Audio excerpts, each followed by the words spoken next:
Hello, and welcome to the BYU Family History Library webinar series. We're glad you could join us today.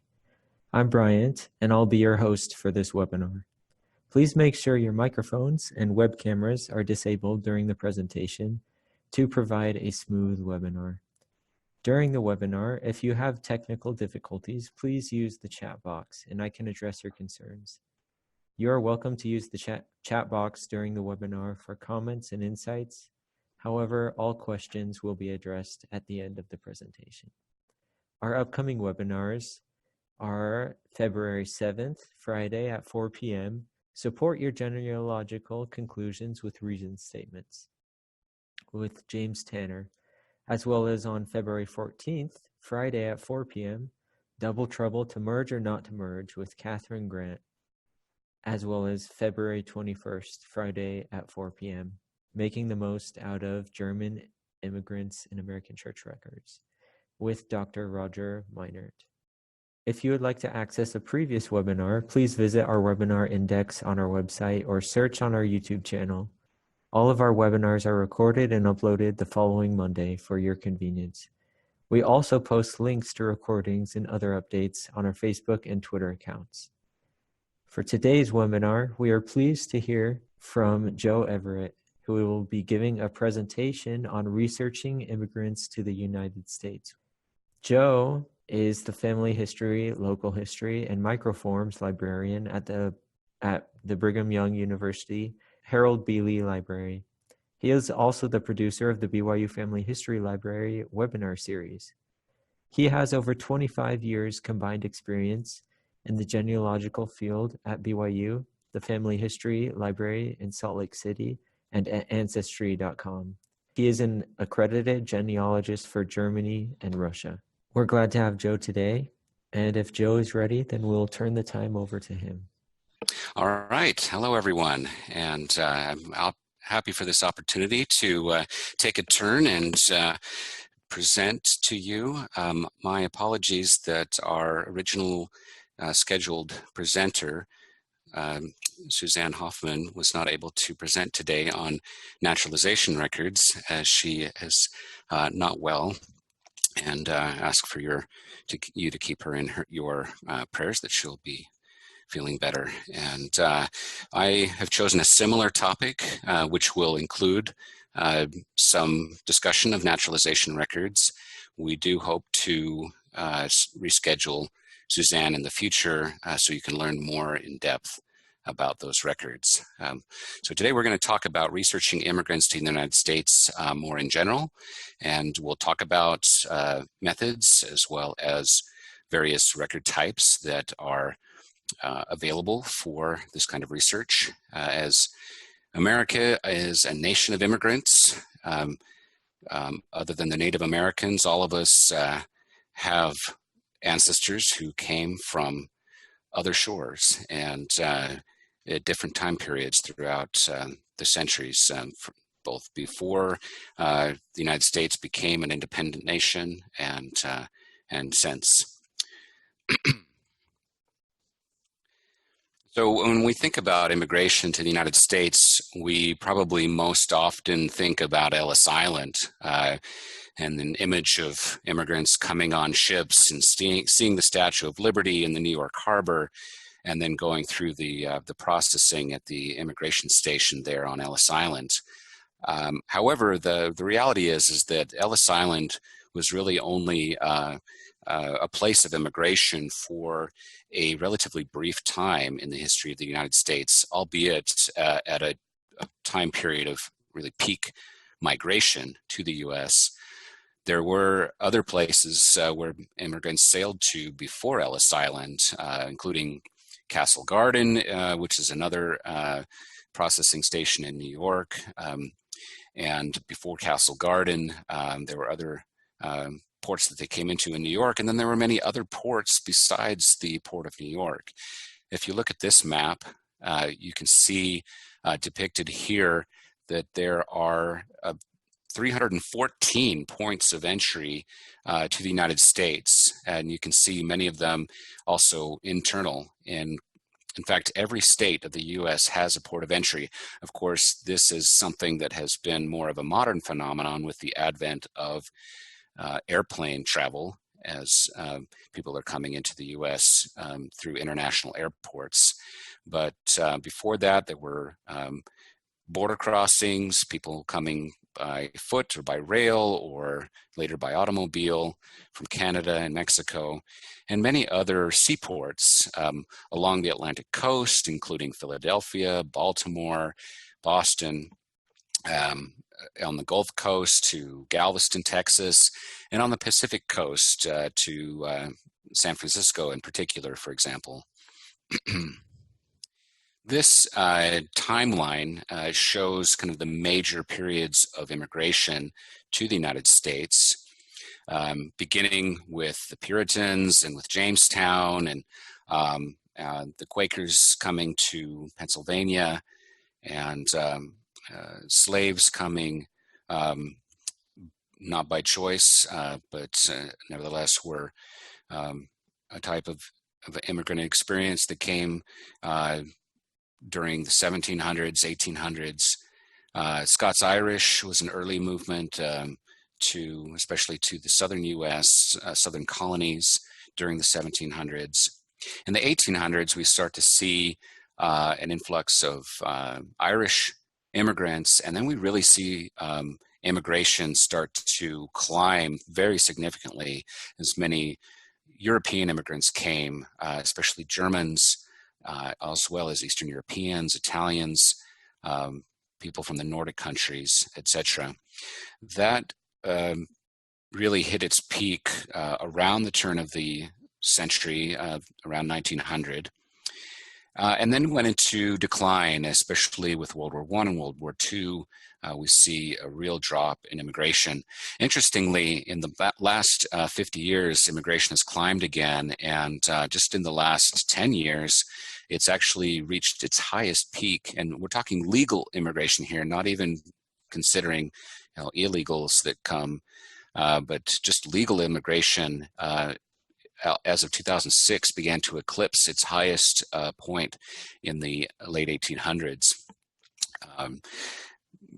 Immigration in our time has been less from Europe and more from Asia, Latin America, and also to some extent Africa. Now let's talk about the process of finding our ancestors that immigrated here, finding their places of origin in the old country. We often think about we often use this analogy of finding ancestors as searching for a needle in a haystack, but in some ways it could be even a little bit more complicated than that, because there isn't just one haystack, there are many haystacks, and we need to figure out which haystack do we need to start searching in for that needle. We can kind of think about it as like an analogy to GPS with your phone and with locating where you are on a map on the globe. You have to have at least 3 satellites be able to reach a signal on your GPS device or on your phone to be able to pinpoint your location. Similarly, with genealogy, we need to have at least 3 data points about an individual to be able to locate them. Their name, a place, and a date. Of course, how detailed that information is makes a big difference. If all we know is that someone named Johann Müller came from Germany in about 1890, well, there's going to be thousands of people potentially that meet that criteria. So that really is not enough detail for us to be able to go into German records and be able to find our ancestor, Johann Müller. So let's say we're able to get a little bit more detailed information about the place. If we know that he's specifically from Neudorf, for example, in Hessen, in Germany, that's going to help a lot. It's going to narrow down the candidates, but there still may be more than one Johann Müller from Neudorf in Germany who was born around 1890. So we need even more detail to be able to really pinpoint which one of them is our ancestor. So some of the things that can help us with that, besides names, dates, and places, are things like other family context, such as his occupation, when exactly he arrived in the United States, relatives such as brothers or sisters. His exact birth date could be very helpful, a lot better than just knowing that he came in around 1890. And then that he had 2 children, for example, born in Germany. All of these additional contextual clues that we can find out about an ancestor help us to be able to more definitively identify them in records in their place of origin. We can kind of think of this as like handprint technology, handprint identification, that is. Your fingerprint, and especially, your whole hand, is a real unique kind of biometric. There's a lot of different data points that make it, uniquely you, and can differentiate you from, anyone else. Similarly, if we have multiple data points about an individual, and the more that we have, the better, then we can have more success in trying to trace their origins. So here's some key principles for tracing immigrants. First, using records from the place of immigration, the place they went to, in this case, the United States. You want to try to find clues about the specific place of origin. It's not good enough to know that they're from Germany, or even that they are from one of the provinces of Germany, such as Bavaria, because that's just not enough specific detail. The records in general, in European countries or in other countries of origin, whether it be Latin America or Asia, generally are not indexed and digitized and online to the point that we can just look them up with only a name, a date, and a generic place. So we need to get very specific about their place of origin. And then the other thing we need to do is gather family context, as we just were talking about. The more you know about an individual and their family, brothers, sisters, spouses, occupation, etc., then the better off you'll be in trying to connect them to a person in the records over there. Now, the other key piece here is in using resources for the place of origin. So depending on where they came from, then you want to learn context of that place. The more you understand about the place that your ancestor came from, its history, its geography, the better off you'll be in being able to connect to where there are records. And then also you need to be able to verify their origin by actually finding the family in original records over there. And that, of course, is what we're really aiming for, is to find out where they were, and then find records there, such as birth, marriage, and death records, that will take us back further into earlier generations of the family. Here are just some of the sources that are available in the United States to help connect you to their origins, their place of origin, and also give you context of the family.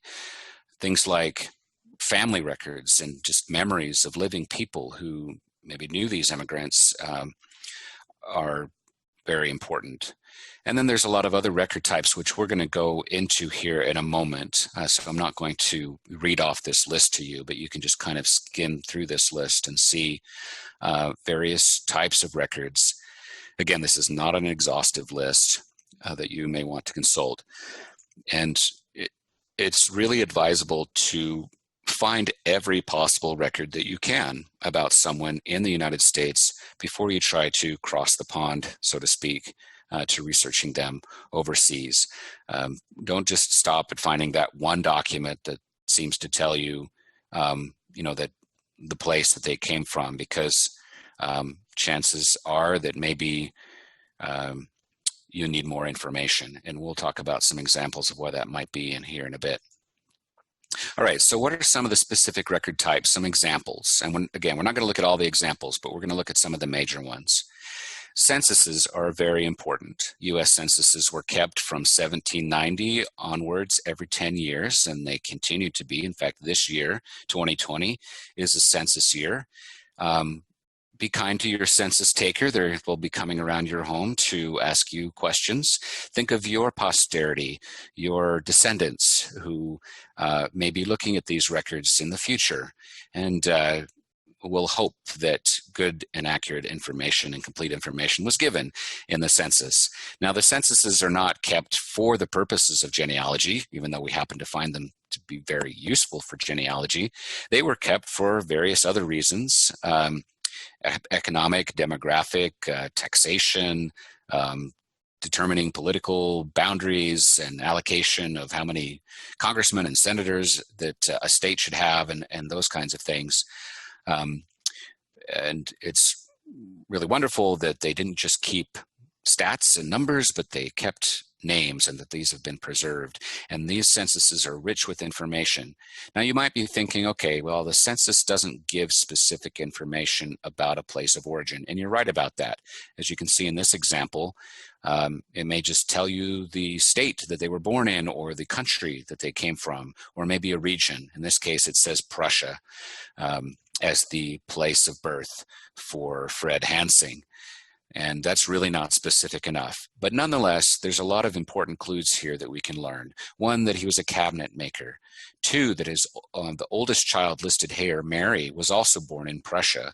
And we get his wife, and we have their ages. If we look further, and depending on the census, each one provides a little bit different information, we can find out, in this case, for example, that they came to the U.S., he came to the U.S. in 1874, this person, Reinhard Deschler, and that he was naturalized, a citizen of the U.S., and in this case, his occupation is copper miner. So, as you look at censuses, it's really more about the family context, but there are also clues that help you find other records that might hold, the information such as the specific place of origin that you're looking for. Another common record type that we use for researching immigrants are passenger lists. Passenger lists were kept for arrivals to major U.S. ports and also to some minor U.S. ports. And these are largely available, having been preserved by the National Archives and digitized and indexed by sites such as Ancestry.com or Family Search. These hold, especially after 1900, they hold a lot of detailed information. Here, for example, you can see in that last right column, the name and complete address of nearest relative or friend in the country whence alien came.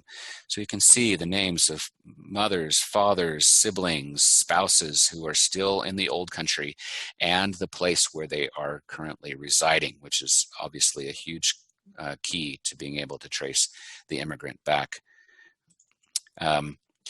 This is another example of a census record in which you can see over on the far right, and I'll zoom in here closer, you can see that it gives the actual place of birth, the city or town, and the country.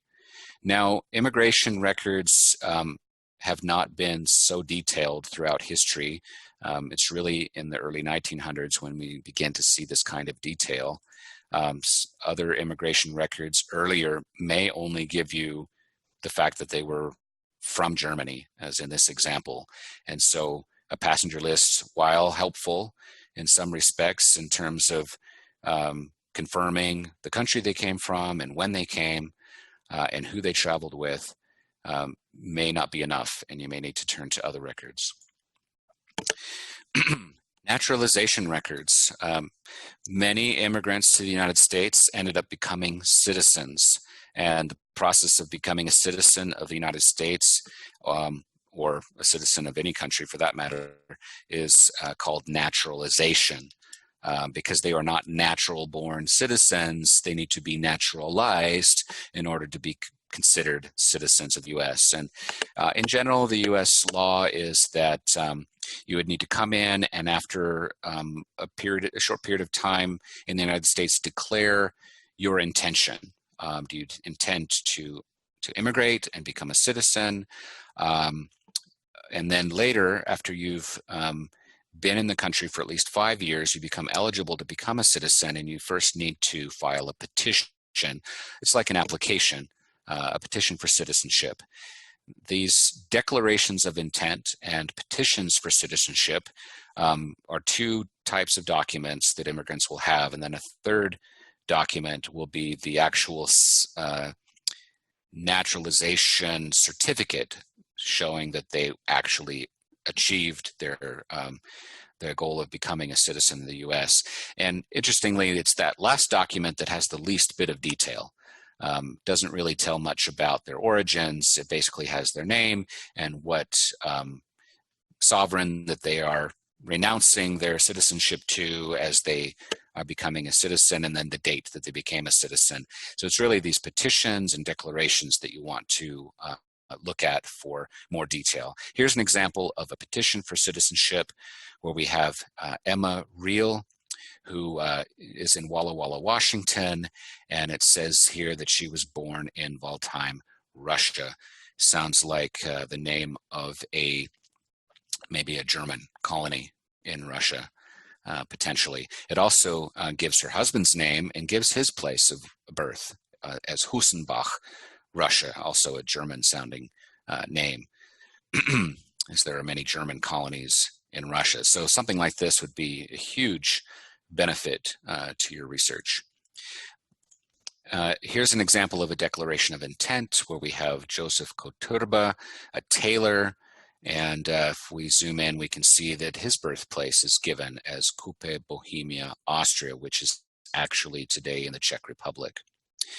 Now, just like the passenger lists, these naturalization records become more detailed as time goes by, especially as you get into the 1900s. So unfortunately, if you get documents from earlier periods, such as this one, here's a declaration of intention for Hugo Krebs, and all it says is that he intends to become a citizen, and that he intends to renounce forever his allegiance to the King of Prussia. So really all we learn from here is the date that he filed this, which is 1868, which tells us that he probably sailed to the US maybe a year before, and that he was from Prussia, which is a kingdom within the German Empire. It may be part of Germany today, or actually it may be part of Poland, because, or even Russia, as eastern parts of Prussia were lost during World War II and World War I. So this really doesn't tell us much about his origin. And you can see from this that there isn't really any kind of holy grail, so to speak, of that one record type that's going to give you all the answers.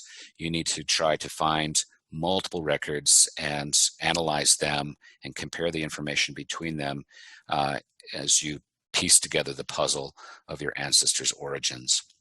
If you're lucky, and this is actually kind of rare, your ancestor may have traveled back to the old country after coming here, and they may have applied for a passport. And if they did, passports were not always required. Passports were not required to be carried by citizens, for example, for a long period of time. But it's still worth a look. There is a database of these on Ancestry.com, and if you are so lucky to find someone, these are rich with detail.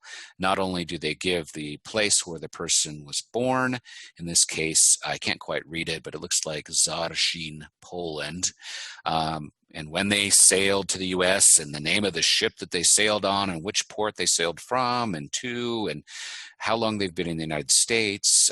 But there's also a physical description. This person is 5'9.5" and has blue eyes, for example. And there's even a picture of him here. It looks like he was a clergyman, because it looks like he has the white collar there.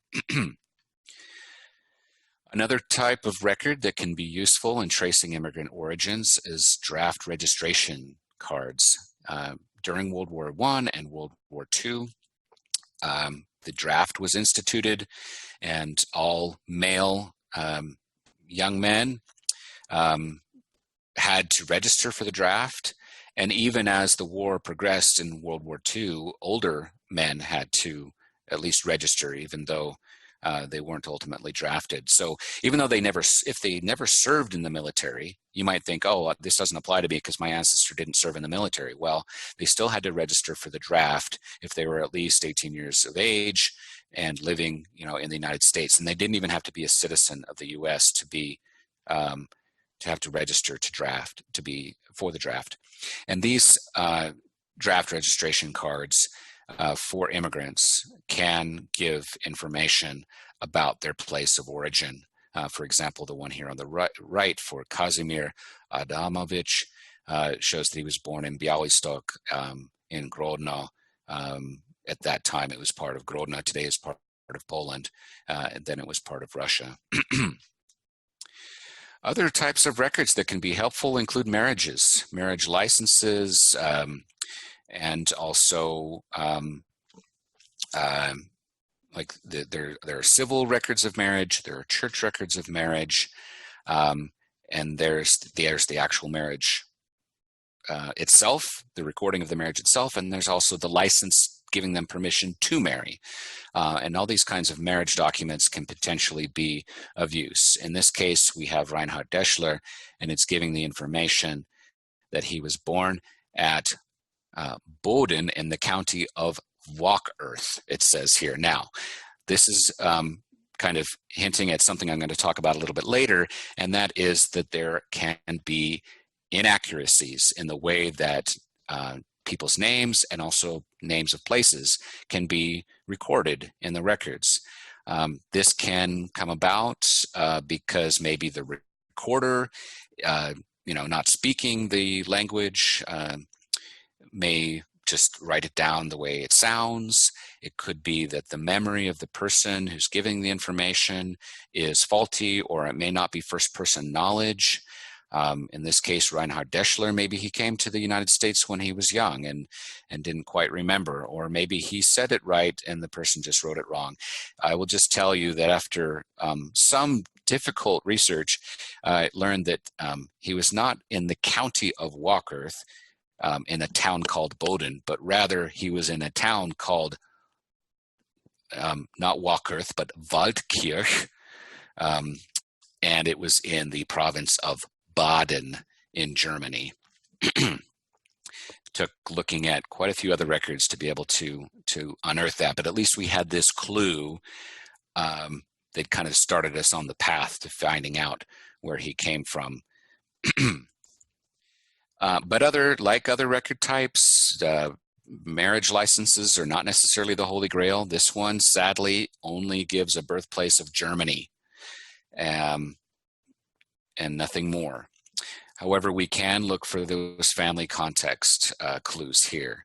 In this case, that he was a shipping clerk, and it actually gives his parents' names, Frederick Hansing and Carolina Harmoning, which can be extremely useful. And the fact that he was that he had been previously, married and divorced, which then could lead you to go looking for that earlier marriage license or marriage certificate, which actually might give more specific information about his origin. Here's another one. This is a record of marriage for this person's prior marriage, and it gives parents' names here: Fred Hansing and Dorothea Schwartz, it looks like here. So even if it doesn't give you that piece of information that you are looking for, don't abandon the record and think that it's of no use to you. But look at the whole record, look at all of the information on it, and glean every bit of information you can from it, because that could come back to be useful later. We talked about marriages. Deaths also can be a source for information about a person's origin. Here's a death certificate from the state of Indiana, indicating that this person was born in Hamburg in Germany. Here's another death certificate, which this is for a child of someone. So this person is actually, let's see, Okay, never mind. I got that wrong. This is for someone who was born in Germany. And all it says is birthplace Germany, and it has the parents' names, and it only says that they're from Germany. So death certificates, again, they don't necessarily always give you all the specific information, but here are some great clues about the family: his occupation of miller, the names of his father and mother. And another source to consider are published sources. This is just one of many, many examples that you might find. There are books, there are periodicals, historical societies, genealogical societies publish indexes and abstracts that may contain clues to your ancestors' origins. This is a multi-volume set by BYU professor Dr. Roger Meinert, German Immigrants in American Church Records. And what this work does is it goes through churches in the United States where German immigrants went to church, and where they actually had their services in the German language, and they preserved a lot of the same traditions that they had in the old country, including keeping detailed church records, births, marriages, and deaths, which could hold clues to a place of origin. And if you can come across a church record in the United States of an immigrant, especially in the first generation after they immigrated, you have actually a higher percentage chance of finding information about their place of origin than in other types of records, such as passenger lists or naturalization records, especially before 1900. So just looking at this one example, let's say I know that if someone was living in Columbus, Ohio, I can find that there were 3 churches there, German Lutheran churches. And if I turn to the pages for those and look through, I can see here names of people and information about them that has been abstracted. Here is Engel Maria Dorothea Hansing, albeit spelled wrong, Housing. Actually, in the original record, it does say Hansing, but nonetheless, it gives a birthplace of Hulshagen in Schaumburg-Lippe in Germany, and the exact birthplace here, and her father named Friedrich Hansing. This broke a 30-year brick wall for a family that I was helping. They, for years and years, knew that that their ancestor came from somewhere around Hanover in Germany, and that's all they knew. And right here in the record, this actually comes from a confirmation record. In the Lutheran Church, children are baptized when they're infants, and then when they're about 14 years old, then they have a confirmation ordinance, which involves being able to share some information that they know about the gospel, about the scriptures, and then be confirmed, as members of the Lutheran Church. And they give information in those confirmation records about birth, and that's it was actually the immigrant's daughter, born in Germany, but then confirmed in a church in the United States, that held the clue to where the family came from in the old country.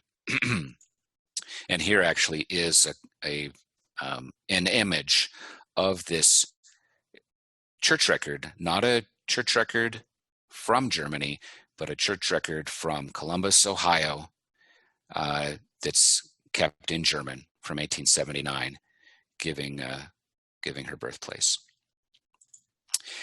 Now, one very important record type to never forget is just family records and family memory. So really encourage you, if you are embarking on the journey of trying to discover your ancestral origins, to talk to every living relative that you can. They may have records in their possession. They may have stories that have been passed down to them.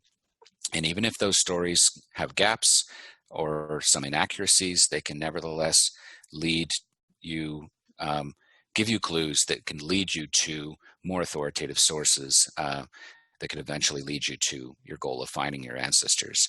These are just some examples of some records. These happen to be in Russian that a family member might have in their possession, in a box in the attic, or in a binder somewhere, or in a folder or something. Passport documents and school records and letters and things like that, which can hold precious clues to your ancestors' origins.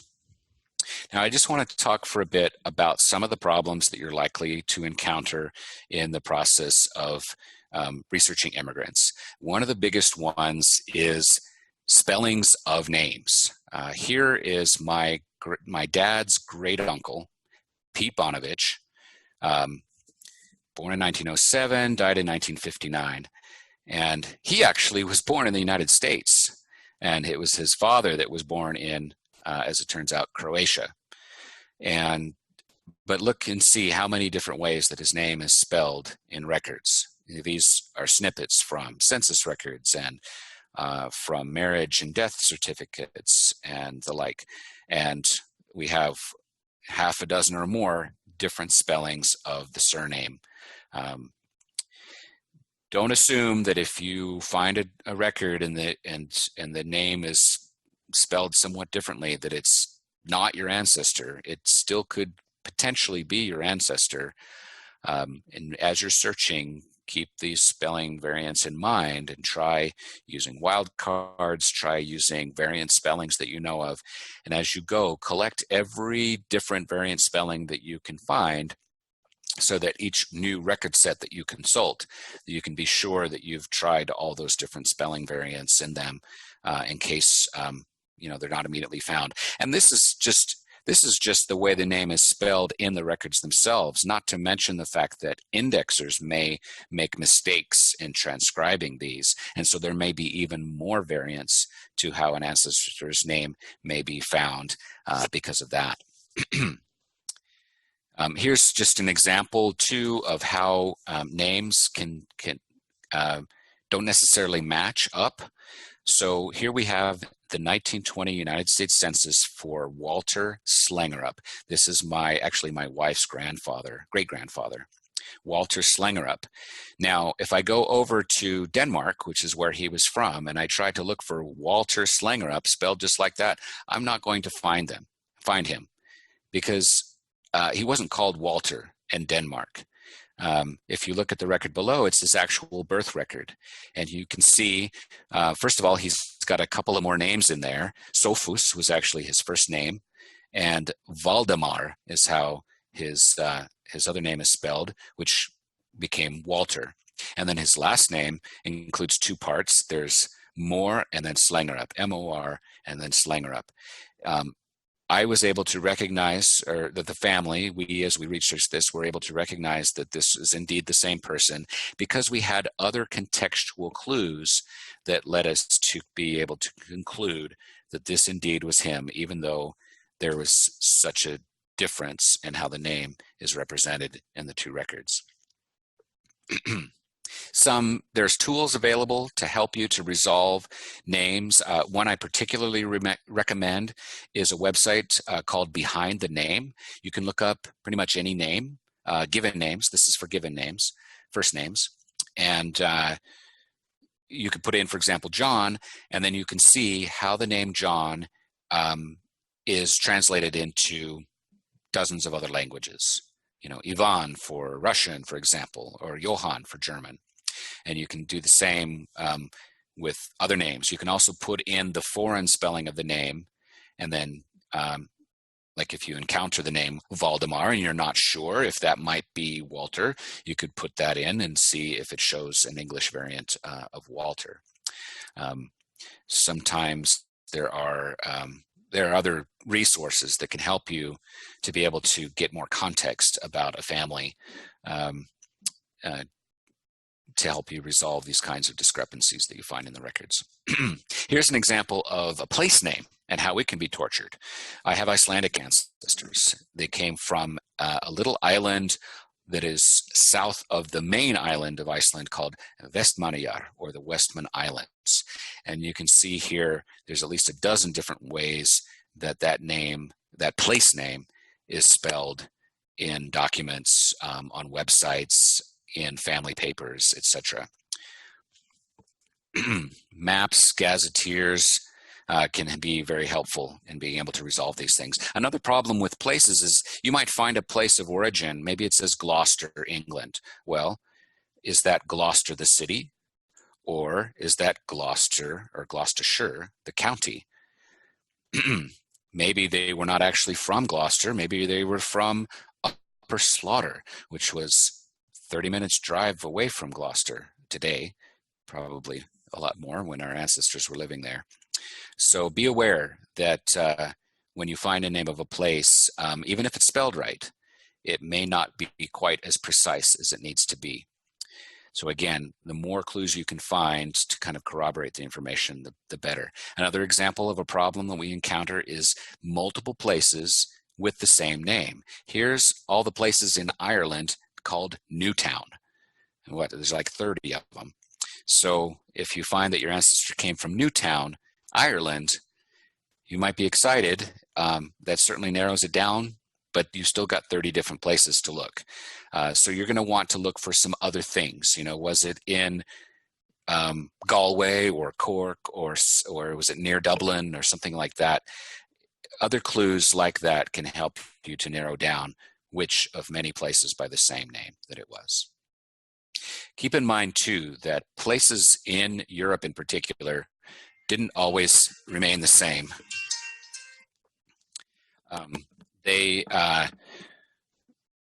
Over time, they changed. So, for example, the town didn't move anywhere, but over a period of time, it could wind up in a different county, a different state, or even a different country than it was before. So you'll see situations where, like a Polish ancestor, it'll say in the records that he was from Russia, because at the time, Poland was actually under the Russian Empire, part of the Russian Empire. Or it may say that they were Ukrainian or something, but it says that they were from Austria, because the Austrian Empire extended into part of what is now Ukraine. So here's an example of a place in Germany, Kleindammer, in Brandenburg, Prussia, Germany, formerly. Today, it's Dąbrówka Mała in Poland. Here is how it looked long ago. Kleindammer, 7 kilometers away. And here's how it looks today. Pretty much exactly the same as it did then, except this sign has changed, as the town name has changed to Dąbrówka Mała, as it's now part of Poland instead of Germany. Another issue that you encounter is that even when you have a place of birth, such as Kleindammer, doesn't mean you're going to find records in the old country listed under Kleindammer. That's because Kleindammer was a very klein place, a very small place that didn't have its own church or civil registration office. It and other villages in the vicinity went to church down the road in a place called Schmarze. And so Schmarze is going to be the place that records are listed under. So again, maps, gazetteers, print and online can be of great help in being able to navigate these kinds of place issues. So let's just review some common mistakes that are made in tracing immigrant origins. One is just jumping the gun. You find a record and it says that your ancestor was from Bayern or Bavaria. And so you just jump onto Ancestry.com and you start searching for records for Bavaria and for your ancestor's name. And that, I would say, is jumping the gun because you don't have enough information. And you know, if maybe you need to know more about the family and you need to have something more specific than just Bavaria. Avoid searching for that one record that gives the answer, because it's rarely so simple as that. You need to consult every possible record that you can find in the United States before trying to take it back. Another issue, a mistake, is searching for the so-called correct or standard form of a person's name or a name of a place. Place names tend to have more standards, although it depends on, is it the German version or is it the Polish version or the Russian version? personal names can be all over the place, and there's not, especially surnames. And so there's not necessarily one correct spelling of an ancestor's surname. Another mistake is just getting tunnel vision and just focusing only on the one immigrant and forgetting that they had a family that emigrated with them. And they may have had other brothers or sisters that emigrated before them or after them. Sometimes parents would come and then later their children would come, or the children would come and later the parents would come. So don't just focus only on the one immigrant. Expand out and even look at neighbors and friends and associates of that person who may have immigrated with them from the same place to a place in the United States. And then we've already talked a lot about this, but don't ignore available records. Consult all the available records, and don't overlook details in those records. Really just milk those records for all they're worth. Look for every little detail. Even little tick marks sometimes can hold a key to something. For example, there's one census that just has a column that says whether or not they were naturalized as a citizen. And it has a tick mark if they were, and it doesn't have a tick mark if they weren't. And so you want to look for that tick mark and see, okay, they were naturalized before this date. So now I want to look for a petition for naturalization or a declaration of intent prior to that date.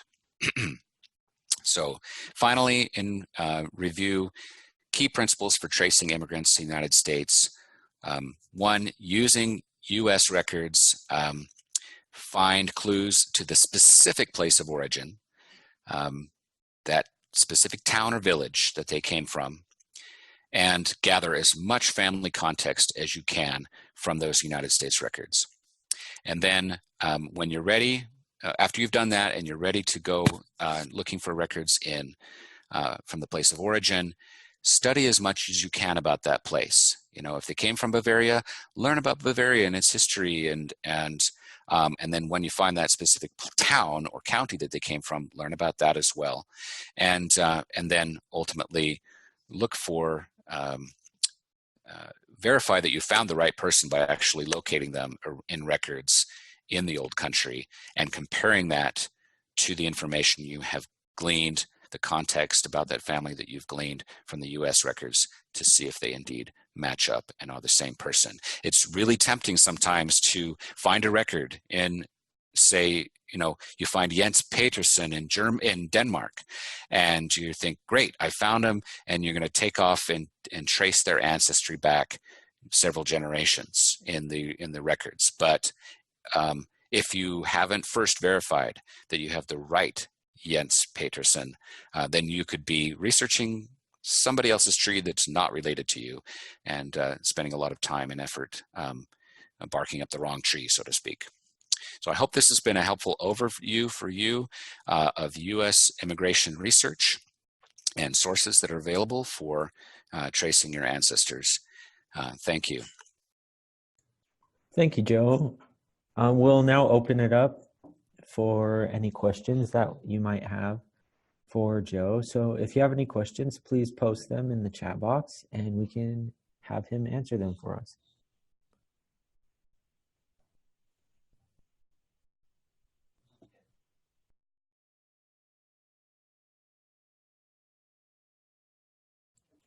All right. Thank you everyone for joining today. We'd like to remind you of our upcoming webinars. Our soonest one coming up is on February 7th, Friday at 4 p.m. And that will be on Support Your Genealogical Conclusions with Reason Statements with James Tanner. Oh, and it looks like there is a question in our chat box. And that is from Randy, and it says, where is Professor Meinert's collection found? Okay, that's a great question. So Professor Meinert's collection, German Immigrants and American Church Records, is available in some major libraries around the country. The BYU library has a copy. What I recommend is that you check the OCLC WorldCat database. The WorldCat database is a catalog that lists the books of public and academic libraries across the country. And so if you look up that title, German Immigrants and American Church Records, then you can see libraries that hold that collection, and then you can see if one of those libraries is near you. And if it's not near you, then you could perhaps contact someone who might be able to go and look at that for you. You can also suggest to your local library to purchase a copy of that collection to add to their collection. Looks like there's one other question. Please show slide with list of sources for hometown. Okay, we can do that. If you can, I'll share my screen again and I'll pull up that slide. There we go. And let me take this chat off the screen and you can see it. All right, there you go in case you want to take more notes. Are there any other questions? Okay. All right, thank you everyone for watching. Please join us next time in our next webinar with James Tanner. Yep, thank you for joining us and we hope you have a great day.